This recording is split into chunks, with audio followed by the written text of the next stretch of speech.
वळूयात पुढील बातमीकडे। मी साहेबांचा मुलगा असतो तर मला संधी मिळाली असती असं वक्तव्य अजित पवारांनी केलंय।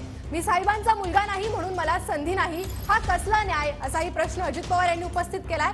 पवार आमचे दैवत, पण 80व्या वर्षानंतर थांबलं पाहिजे असं अजित पवार म्हणाले। तर पक्ष मिळणार नाही हे समजलं म्हणूनच अजित पवार बाहेर पडले असं फडणवीसांनी म्हटलंय।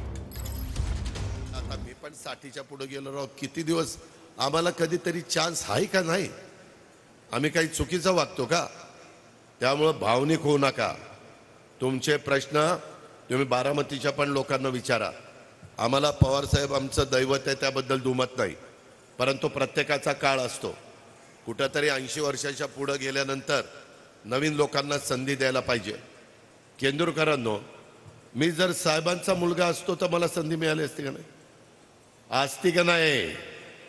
मिळालीच असती। फक्त आम्ही त्यांचा मुलगा नाही म्हणून मला संधी नाही, हा कसा न्याय? बघा, शेवटी पवार साहेबांसोबत पक्ष उभा कोणी केला? तो अजितदादांनी केला। पण शेवटी त्यांना बाहेर का निघावं लागलं? त्यांच्या लक्षात आलं की आपल्याला पक्ष मिळणार नाही, पक्षामध्ये आपल्याला स्थान मिळणार नाही। स्थान पवार साहेब सुप्रियाताईंनाच देतील, त्यामुळेच ते बाहेर पडले।